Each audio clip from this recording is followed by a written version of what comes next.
시히코 수시 위노미닉 민네시원 부지에그 리줄야서 루헤로 오하코노 자로시 웨카오 세피요세 오치티 에히브 오하코노세 웨카타쿠먼 루닌 오하코노로 시작te 아키노로 tud 루니 tsuge ebanuyo ati iminu neguski te aoran osifi amulache ajumya yebilbuche 로히 오호yon 아오파토 테헤 오하호노 오츠와 오하호노 츠예히딘 이츠야예 티 로히 츠베 시소제로 에셋노 오히심 제노네 시소세 츠 일레히노 만토 시소유 츠 예히딘 오하 오헤 으다요.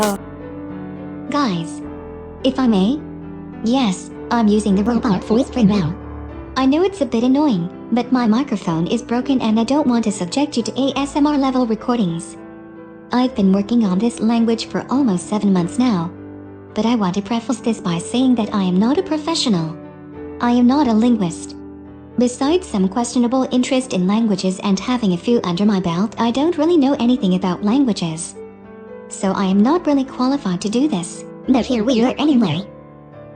If you want some actual information that will explain terms and concepts, click the link in the description. You'll really enjoy the Artifixian and Bibliradian channel. As you heard from the preview, I've been having a hand at making my own Conlang for my world. Can you be a world builder without spending months on useless fantasy languages? I think not. The language is called Sihiko, and we'll be having a look at it today. Sihiko. Sihiko. Close enough. With all of that out of the way, let's mess up some languages. Despite my innate ability to do things in the most roundabout way possible, I actually followed advice for once and started with the creation of a proto-lang before even attempting to do any of the difficult stuff, most likely because I am lazy. That's what I'll be talking about in this video. In the next video, I'll continue on some of the concepts more thoroughly. Hopefully, breaking it up in bite-sized pieces will help. And with the lovely timbre of Jessica's voice in the background, let's get started. First of all, I started with considering the people. The language stems from an older one, which I've lovingly coined Scribe. Scribe is supposed to be a language as old as time itself. I wanted it to have a feel of being whispered from somewhere in the folds of the universe. Whatever that's supposed to mean. So I chose sounds that are breathy and soft, without harsh vowels or consonants. The phonology of Scribe is and mi, ni, ki, ti, si, he, and we. But since Scribe and Sihiko are both very old languages, they'll undergo many sound changes. The phonology of the high, or elifil, accent is different from the standard accent of Sihiko, which is completely different from the old proto-lang again.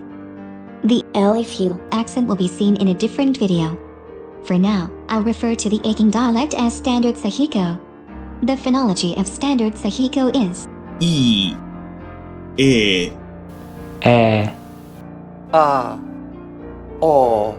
and Mi, ni, pi, ti, pi, si, we, ti, ri, ji, yi, we, she, and sha. the added vowels and consonants are effects of the changes through time. We'll see more about this soon and in future videos. After deciding how I wanted my proto-language to sound, I decided a few things about the words itself. Because I studied Japanese and like the way it sounds, I like the idea of having a CV language. Like in Japanese, I wanted there to be the ability to have CV pairs and an ending or ing.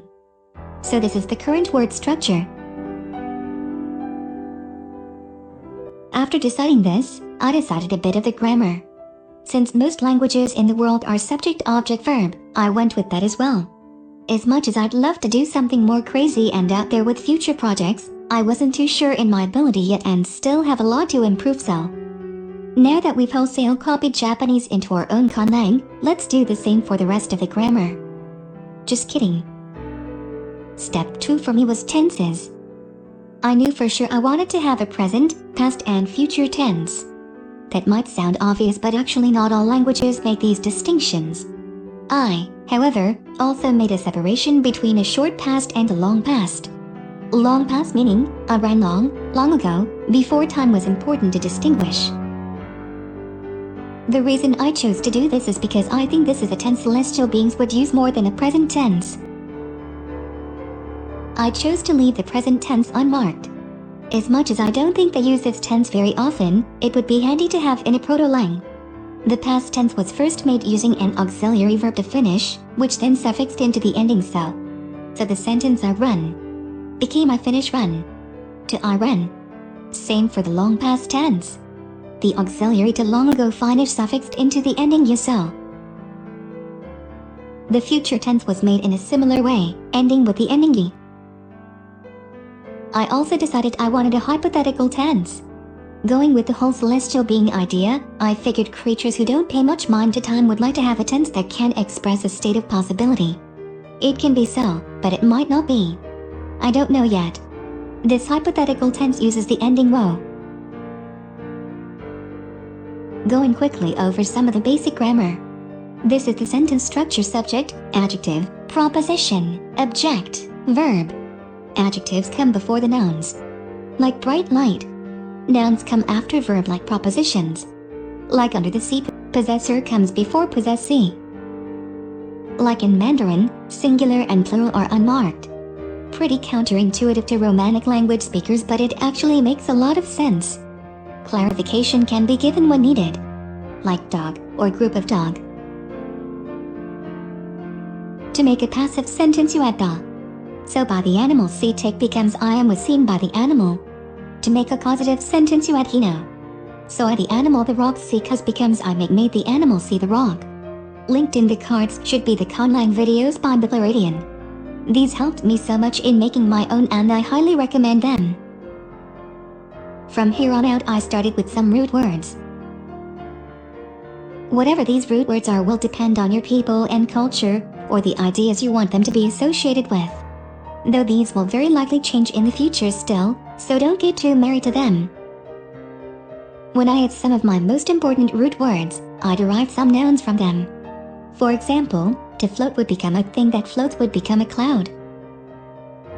Like I said though, I've been working on this thing for 7 months, so don't try to make thousands of words from the start. You'll make new words when you need them, and grow your lexicon naturally that way. At least, that's what I would recommend. In the next video, I'll talk about the sound changes and how we go from this to this. I'll talk about the writing script in the next video after that, if that is what you are more interested in. Thank you so much for watching. Please consider leaving a like and subscribing to hear more of Jessica's smooth silky voice.